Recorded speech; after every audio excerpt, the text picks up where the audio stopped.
Well, hello, writers. Welcome to episode number 283 of How Do You Write? I'm Rachael Heron. Thrilled you're here for this bonus mini episode, which is brought to you by my Patreon supporters, all of them at every level. Thank you.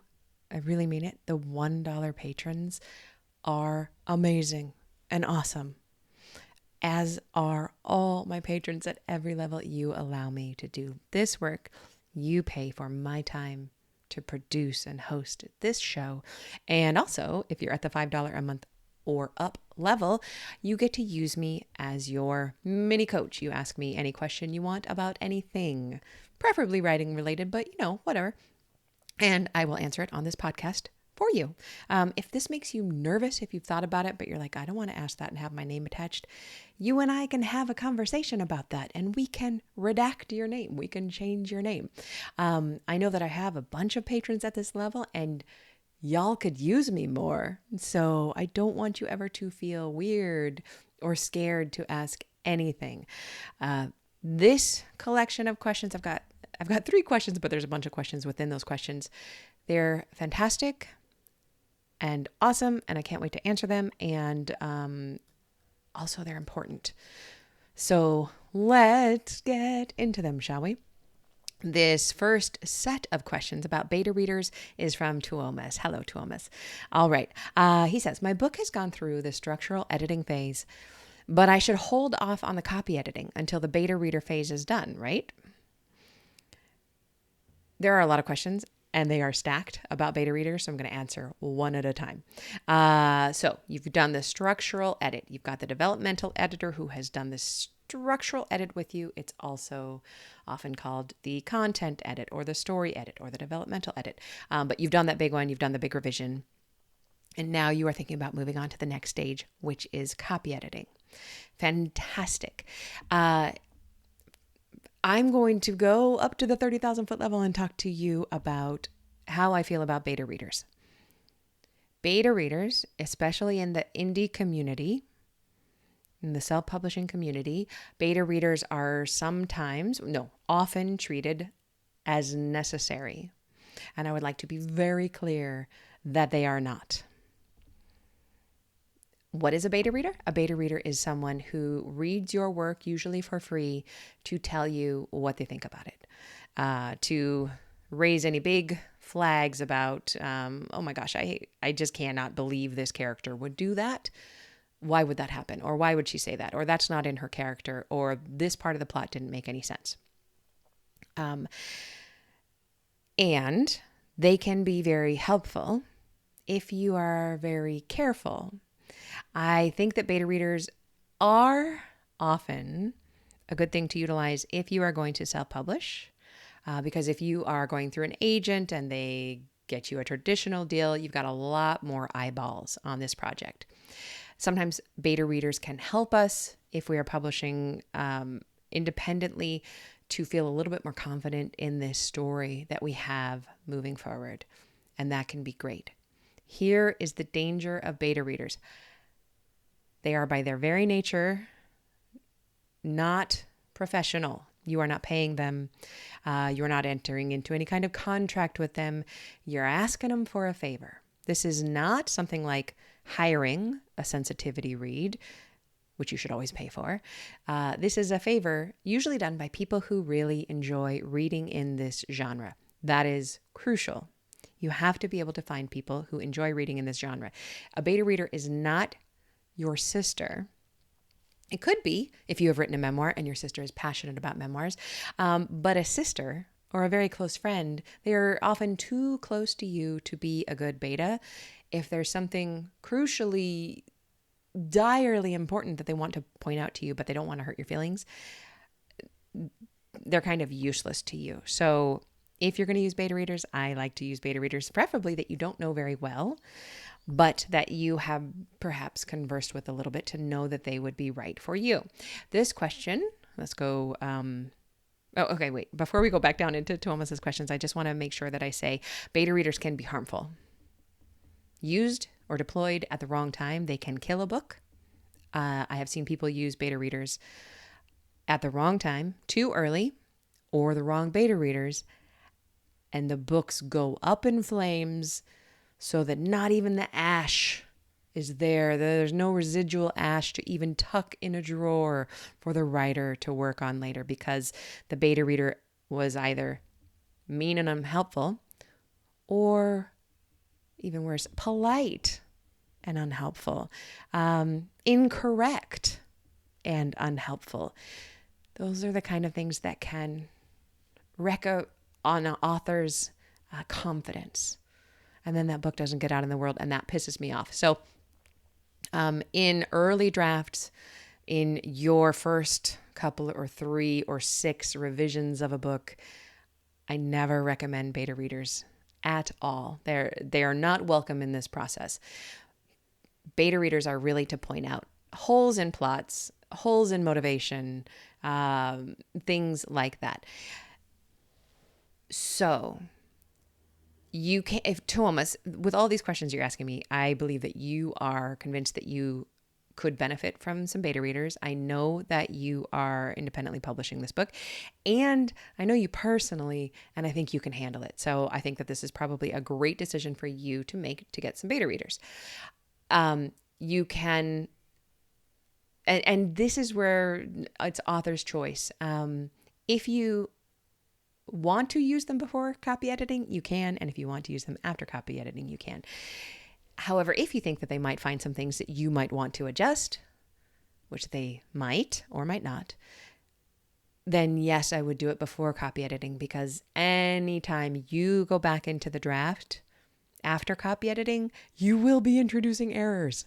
Period. It's the way of the world. It just happens. So yes, deploy some beta readers before you go to copy edits. It's just going to make your book a stronger one. What I sometimes do is I will use advanced readers for like advanced reader copies of books. And sometimes I will use them to catch typos. If I'm self-publishing something, like I will ask them, tell me what you think, but also be looking for typos if any got past the copy editor and the proofer, because something always does, and that can be useful. But that's really, really a very micro use of beta readers. And if you're using them for anything bigger than grammar check, spelling check, then yes, it can be useful to use them before the copy edit. That was a very long answer to that particular question. We're going to go through the others quicker because I have defined what beta readers are and why they can be very dangerous. You know, so is driving a car. And it's worth it, but you have to be careful. And you don't want to get into the car with a bad driver, period. Your life is at stake. Your book is at stake. So just be careful. All right, moving forward with more questions. Are there online communities of reliable but free beta readers I could tap into? Yes, there are. And I want you to Google Reedsy. You know how I love Reedsy, REEDSY, and beta readers. The actual URL for it, but you don't have to remember it, just Google it, is blog.reedsy.com/beta-readers. And they have a good, reliable list there. There is Nathan Bransford has a forum where they have a reader-author matchmaking service. There's a beta reader group on Goodreads that you can join, and that seems to be a really valuable place. I would say that if I were looking for beta readers, I would go to the Goodreads beta reader group first. I would also search through there for your genre, which is memoir. Perhaps hit someone up, send them a private message within Goodreads who has used memoir readers as beta readers from that group and say, hey, Jan, did you have a good experience? Would you do it again through Goodreads? Did you get great information? And hey, while I've got you, I've also written a memoir. Do you have any beta readers that you would like to recommend to me? Is there somebody who just knocked your socks off? Could I offer them to read my book? Perhaps they would be interested in the subject matter. I'd go there first. And then the second place I would go is, and I don't think this is actually listed at the Reedsy page, but there is a 23,000 member private group on Facebook. Hate Facebook, but it's useful for some things. And it's called Beta Readers and Critique Partners. I feel even more strongly about critique partners than I do about beta readers. Critique partners are also not professional. Please do not put your beautiful writing in the hands of someone who you can't trust with your life. Beta readers are a little bit safer to use once your book is out of all the revisions that you have done to it.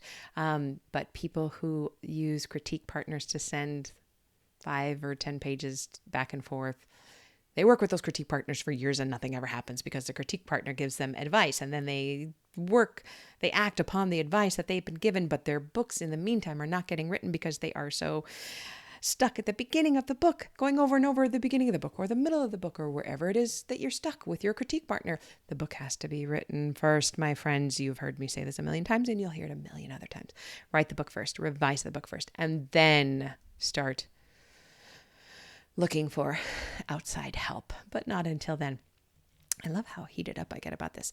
And so that's where I would send you to, is the Readsy blog post, which has a bunch of links, the Goodreads group, and that Facebook group called Beta Readers and Critique Partners. And please don't get a critique partner there.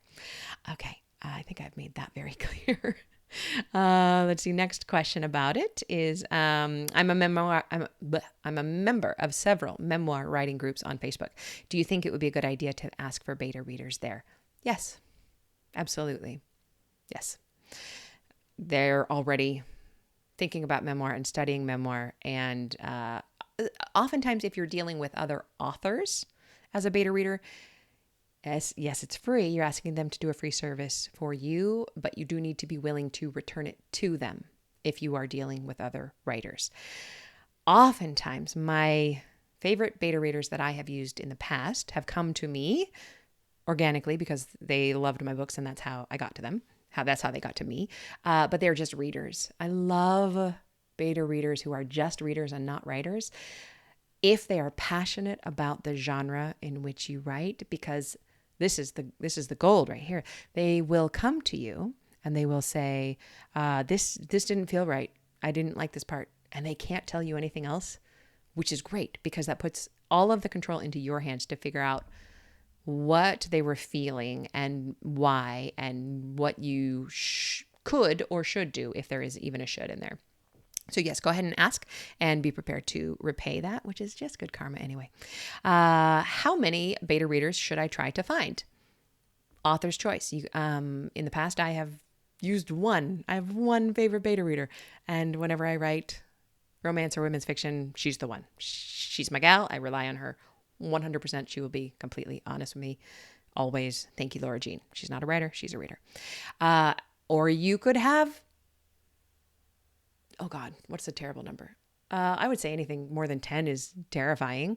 And I don't think but if you're starting with brand new, fresh people you've never worked with, maybe 10 is a good number. I'm guessing. I would love to hear from anybody else as to what they feel about this. But here's the thing. Your next question is, what's a minimum requirement for consistent feedback? Here's the problem with beta readers. You will not get consistent feedback. And therefore, you can't use beta readers unless you're already pretty solid about this book. Because you will get people you will always have the beta readers say something like, I loved this character when he rode off on the motorcycle. And the next person will say, I hated that character when he rode off on the motorcycle. And they're both smart and they're both intelligent and they're both saying diametrically opposed things, and you've got to figure it out. One of my friends, Nicole Peeler, who runs the grad program at Seton Hill, which is a great low residency program that I actually believe in. It's the commercial popular fiction program at Seton Hill. She has the rule of 3, that if 3 people independently, not like in a classroom setting where people are just listening and buying into what somebody else is saying, but if 3 people independently come to you and say, it was jacked up what he did to her and I didn't want to finish reading the book after that. If they say the same thing, then she takes it on board and fixes it. I have used the rule of 3. It works really well and it's frustrating because sometimes 3 people will say the same thing and I hate it. But they're probably right. Unless they're not good readers, and it's very hard to judge whether they are good readers of a genre when you are meeting them on Facebook or on Goodreads. So again, a lot of this you have to weigh with your heart and soul when you get the feedback and not take everything on board. I would say in beta reader feedback, you're only going to take about this is a guess, 30 to 40% of their feedback really seriously and use it in your writing. The rest you're going to have to check against your gut and say, are they right? Not really. But I'm going to fix this sentence, and that might help it clear up a little bit. Let's see. More questions. Should I have some kind of a written contract with each beta reader regarding the copyright and distribution of the manuscript? Is it unreasonable to be worried about a beta reader trying to steal my manuscript or publishing it online without my consent? You do not have to have a written contract with them. Copyright, you already own it. When you wrote it, you owned the copyright. As long as you have someplace on your computer where you can prove that, look, this book was extant in this version in December 2019 and in January 2022 when I gave it to this person, you would be able to prove copyright if that ever happened. Beta readers don't do that. Beta readers who do this a lot love being beta readers. They never would. A lot of them, I'm not going to say most of them, but a lot of them have no interest in writing. And the real truth is that people who spend time reading a book are not the pirate criminals who will be pirating your book once it's up. Every book will be pirated. It is almost never worth going after the pirates because honestly, they're usually not selling your book. They are, trying to use the book for some kind of phishing scheme. But those will not be beta readers, and you will be pirated. It's just something that happens after the book is out. You do not have to worry about it with them. You own the copyright. However, I will say very clearly that if you are independently published, please register your books, if you live in the United States, with the Copyright Office.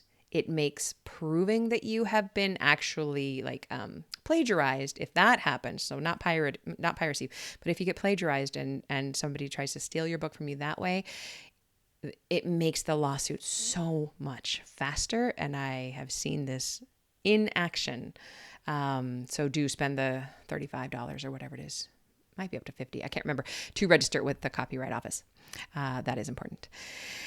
So I think that's everything I want to say about beta readers. Thank you for the excellent question, Thomas. My overall guiding principle is just use caution if you use them, but they can be super helpful. So I would like you, Thomas, to come back to me after you've used them and tell me what you thought. All right, now we're going to get into a difficult question from Brian. Brian, let's go. Here we go. Brian says, "Hi, and why am I still doing this to myself? 3.5 years have passed since I started typing my memoir. Not a living soul has read a single sentence of my 100,000 plus words because I have followed the rules and kept it to myself. The subject matter is painful to relive, and several times I have seriously thought about standing up and walking away. Even now, instead of revising, I write you. In July of 2017, when I began this project, I had probably never read a memoir, ghostwritten for a celebrity or otherwise. I started with nothing, no direction, and no idea what I was doing. It's probably safe to say that I still have no idea what I am doing. I thought anyone could simply start typing. At about the 50,000 word mark, I started reading other memoirs. A woman who spent time in a women's prison. A woman who grew up in a Hasidic Jewish community. A woman that grew up on a Mormon survivalist compound. And almost 24 more memoirs. I quickly learned all these authors had been highly educated, so I began reading books on how to memoir, your book, Fast Draft Your Memoir, included. I am at the point I could recite parts of chapter 20 of your book. I stopped watching television and I stopped talking to people. I know how to sit down and do the work. It has become a habit. This experience was supposed to be therapeutic, but it wound up being the hardest thing I have ever done in my life. When will I know it's time to quit? When do I stop, stand up, and press print? When do I call what I have completed a truck draft, point at it, and say aloud, that is for me and no one else? Wait, I might have missed my point. I can only write so good, so well. When do I look at the best I can do and accept it is the best I can do, and then move to the last paragraph of the last message, which was to say aloud, that is for me and no one else? Sorry, I'm exhausted. Brian. Okay, my heart is so full for what you are going through. You are going through a very difficult time that writers go through. You are not alone. You are absolutely not alone in this incredibly frustrating feeling of what the hell am I doing? What have I been doing? Is there a point to this? And how can I even tell if it's any good? If I have a point? If I should keep going? What have I done? This is one of the biggest, hugest existential crises that any writer can face, and you are smack dab in the middle of it, and it is terrible. There's nothing good about the feeling that you are in. What I will say is I don't know if you want this book to be shared with other readers. I don't know if you want to try to get it traditionally published with an agent, or if you want to self-publish it, or if you just want to say, this is for me and no one else. So I'm going to approach it in a couple of different directions, okay? If you want to share this with other people in some kind of format, it sounds like you are at the point of needing an editor. You need eyes on it. You need eyeballs on this work if you're going to share it with somebody else. Because you have reached the point at which you can't tell what part is good and what part is bad, what part is strong, what part isn't. That is such, it's just, I'm really empathizing because we've all been there. So if you want to share it with somebody else, I would recommend that you start looking for an editor. It is, I believe, too early for beta readers to let other people have eyes on it, unless there is someone that you trust with your whole heart and soul, who would only support you and who would not give that strange eyebrow lift when they're done reading it, which you would know your book was trash and that you should throw it out just because they made their eyebrow go that way for a second. Showing it to somebody else at this stage is usually too dangerous. However, I'm wondering if you need a little bit of encouragement from someone. So there may be somebody in your life that you trust that you can show a tiny little bit to, 3 pages of, and say, but if you do this dangerous thing, I want to insist that you instruct that person who loves you. And say something like, I am a brand new writer. I'm giving you a lot of power. I want you to tell me what moves you and what you love about this piece. That's all. That's all I want from you. Unless they are a professional in the industry, they are to give you no advice. They are to tell you what is good in this book. The person who can tell you what to do with a book and how to change it and how to make it better is a professional, and you can hire one. I recommend readz.com, or you can always use my affiliate link, rachaelheron.com/readz, because I love it so much. Those are expensive, and it's possible that is something you may have to save up for a long time to hire someone to help you with. However, that is the number one way to get better at writing. It is having an editor, having a good editor work with you on your project is the ultimate master class, because this is a professional who is focused on your particular writing skill and level and can tell you how to make it better. It's not reading a book about how to make sentences and paragraphs and scenes better, which is really nebulous and hard to apply. It is a professional having their hands on your work, helping you with it. So that's the next step. Unless, of course, you feel like your revision has been strong enough and you want to send it out to agents to see what they say, and then see if they want to take it out to an editor, see if you can get an agent that way. I didn't pick up anything like that in your note, but I may have missed it, in which case that's absolutely fine. You don't need an editor to send query letters to agents. You absolutely do not. So that would be another way to go if you want this to be traditionally published, if you want other people to read it. If this is a project that you want to be just for you and no one else, then my friend, I think you're done. I think you have done it. I think it is time perhaps to put down your pencil and the laptop and walk away for a while and feel really, really, really wonderful about the fact that you have done something that most people never do. And I want you to feel that way no matter what. No matter whether you want to edit this and shape it and take it out into the world, or whether you want to keep it for yourself. You did something that 97% of people who start writing books never finish the book. 97% of people who start writing books never finish the book. That does not include listeners of this podcast, because you guys are weird and anomalous and awesome and wonderful, and you're obsessed, and you do finish books. And I know that because I talked to you.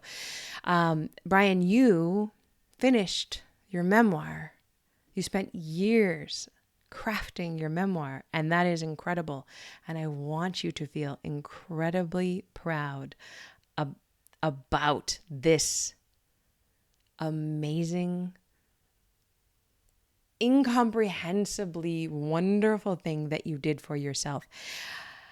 And a lot of it may have felt like agony and still feels like agony. In the end, I believe it is therapeutic. However, with these kind of feelings that we raise in our own writing, there must be really good self-care too. So it may be time to stand up from the desk and get back into the world and watch television and read books and refill the creative well that you have been pouring into this book. Go hang out with people if you can during plague times. It is time to reward yourself for this incredibly hard work that you have done. And I'm really proud of you. And I'm very, very glad that you asked this difficult question, because you are not alone. There are people listening to this show who resonate with every single word that you said. So you did it. You did it. You're asking this question. You did it. What do you do next? You get to choose. And whatever you decide will be the right course of action for you. And you can always change your mind about things in the future. But I just want you to feel really, really good about your accomplishment, because it is incredible. Really, really great job, Brian. Thank you for asking this. All right. And the last question comes from Bianc. It's spelled B-J-E-N-K, and I don't know how to say that. Bianc, I'm gonna guess that. Perhaps, Bianc, you could tell me if I'm really brutalizing that. Okay. You say, "Hi, Rachel. Thank you so much for being a source of inspiration. What a journey this has been. I am currently on the 4th draft of my first novel, and I can feel the magic happening." Woo, let me just glory in that for a minute. The story and my characters are coming into their own, and I am really loving it. I made great strides during the year it took as a writer. I have a logistic question for you. I have about 2 hours a day to write about because of my full-time job. So I start at 5:30 a.m. and I stop by 8 a.m. I now have at least 4 more novel ideas I want to get to, and I keep noting them down in a new project plan. I am wondering if I should split my time to write the other projects and continue editing, or simply complete the editing until I'm satisfied and move on to the next novel, is what I'm wondering.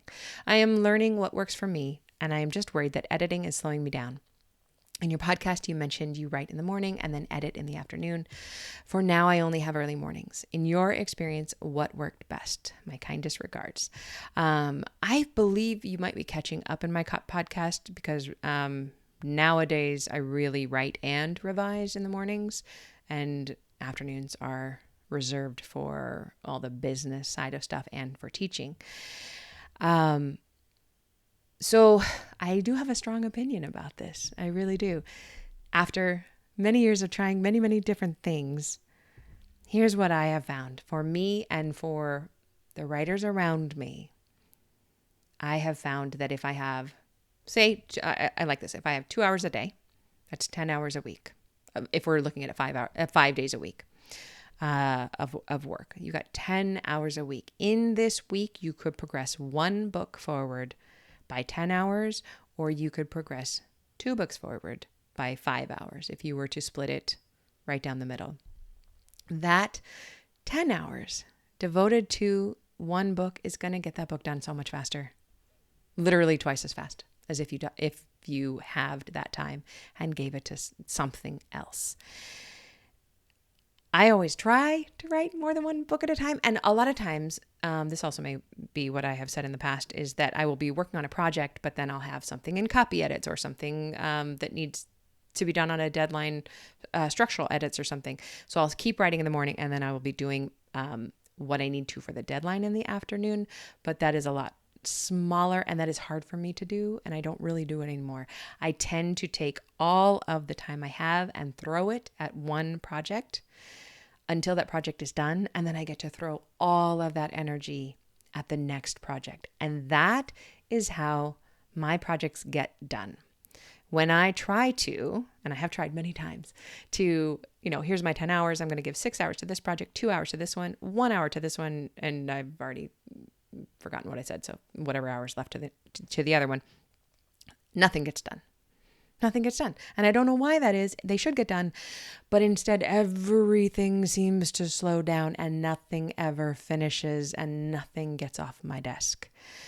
And I want to say very clearly that in these 2 or 2.5 hours that you have on a daily basis, if it's 5 days a week, I wrote something like 13 or 14 of my books in just 1 hour a day regularly while I was working my full-time day job. We only need, as writers, 2 hours a day is sublime. 3 hours a day is what I try to get, and sometimes my brain doesn't want to cooperate, but really human brains tap out at this kind of deep work level at about 3 to 4 hours. Most human beings can't do it on a regular basis, and we're talking about the greatest thinkers of the world, can't do more than 3 to 4 hours of sustained, focused, deep work per day. 2 to 3 hours is what the normal person, like you and me, can do on a regular basis. So you're already in the sweet spot. You have the sweet spot. If you went full-time writing from your job, you probably wouldn't write more than you do now. You'd still have those 2 to 3 hours a day. So what I want you to know is that with this focused determination on finishing the editing until you're satisfied will allow you to move fully, wholeheartedly into the next novel sooner than you think. It just does feel like it is taking forever. And especially when you're revising your first book, there is that question, that Brian was talking about, like, how do you know when it is done? And I was just talking to some students this week about this. And yet another student came to me and said, when do I know it is time to hire an editor and move on to the next phase in this book? Because she is self-publishing. And I realized that when people come to me and say, when am I done with this book? It is because they're usually just about done with this book. The question has been rising up in them and they want to ask it of somebody because they're very, very close. Usually I hear from people at either one of two stages that they want to hire an editor. The first time they want to hire an editor is after they finish their first draft, or sometimes even before they finish their first draft. And I think that's too early. A first draft is a train wreck. Hiring an editor, oh my God, might just confuse everything. It can be done. Sometimes it is done. But I think it's too early.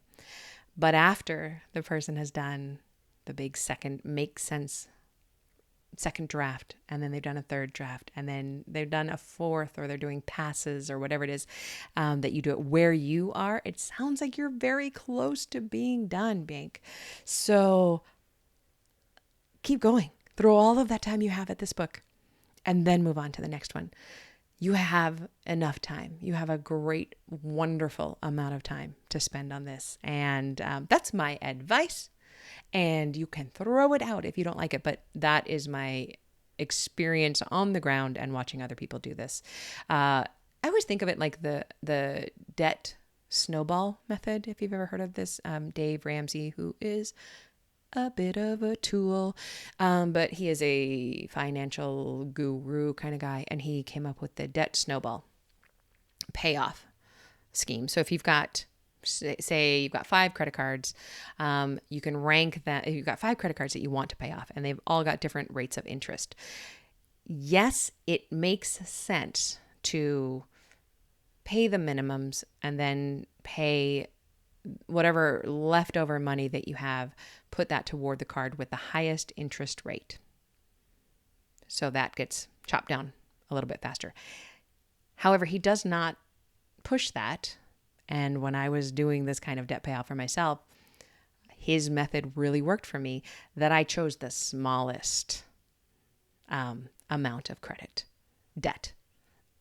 So even if it was a low interest rate, if I only owed $1,000 on this one credit card, but I owed multiple thousands on the other credit cards, I would make the minimum payments on all of them. And then I had an extra $200 that I was going to throw at that smallest credit card. So it's $1,000 of debt. I'm going to throw $200 extra at it per month. In 5 months, I'm going to have that whole credit card paid off. And suddenly I only have 4 credit cards, and that feels really good. And now I have $200 plus the minimum payment for that credit card, which is now gone, that I'm going to throw at the second smallest credit card on that list. And that snowball effect gets bigger and bigger and bigger. And that works the same way in writing. Somehow, I mean, the metaphor does break down because at some point we only have 24 hours a day. But right now, the least amount of work you have to do on any of the 5 books in your brain, because you said you have 4 projects in mind and this book, the least amount of work you have to do on any of those is the one in your hands. Throw all of your energy at getting that off your plate, and then you can throw all of that beautiful energy, all 10 hours a week, to the next book on the list. And here is where I will say you can push it. You can do whatever the hell you want. You know that. But if you'd like to follow that advice, here's where you can push it. If you have a daily goal, you're done by 8 a.m., but it sounds juicy and delicious to play on one of those other book ideas after you get home from work. You're not taking any time away from the planned time of writing, but you can tell yourself, okay, if it's 7 o'clock and I have a few minutes between the kids' bath times, I'm not going to look at Twitter. I'm going to play with that delicious new idea. I'm going to put a little bit of time there because I'm not stealing it from anybody else, from any other project. I'm just going to do that. So that can be a really useful reward to work toward as well. And that's something I do. All right. I think that this mini episode has gone on for 37 minutes. That is more than long enough. All of my questions are answered now. So if you have sent me a question and it got lost in spam, because that has been happening lately in both my email inbox and over at Patreon, I don't get notifications all the time that messages come in. Please hit me up. But otherwise, if you are one of my patrons at patreon.com/Rachael at the $5 and up level, and you have questions about anything, anytime, send them to me. I collect them together and I do an episode like this, and I really love making them. So please tell me how you're doing. Tell me how your writing is going. Find me somewhere online and let me know, because I really do care. And thank you, everyone. Happy writing.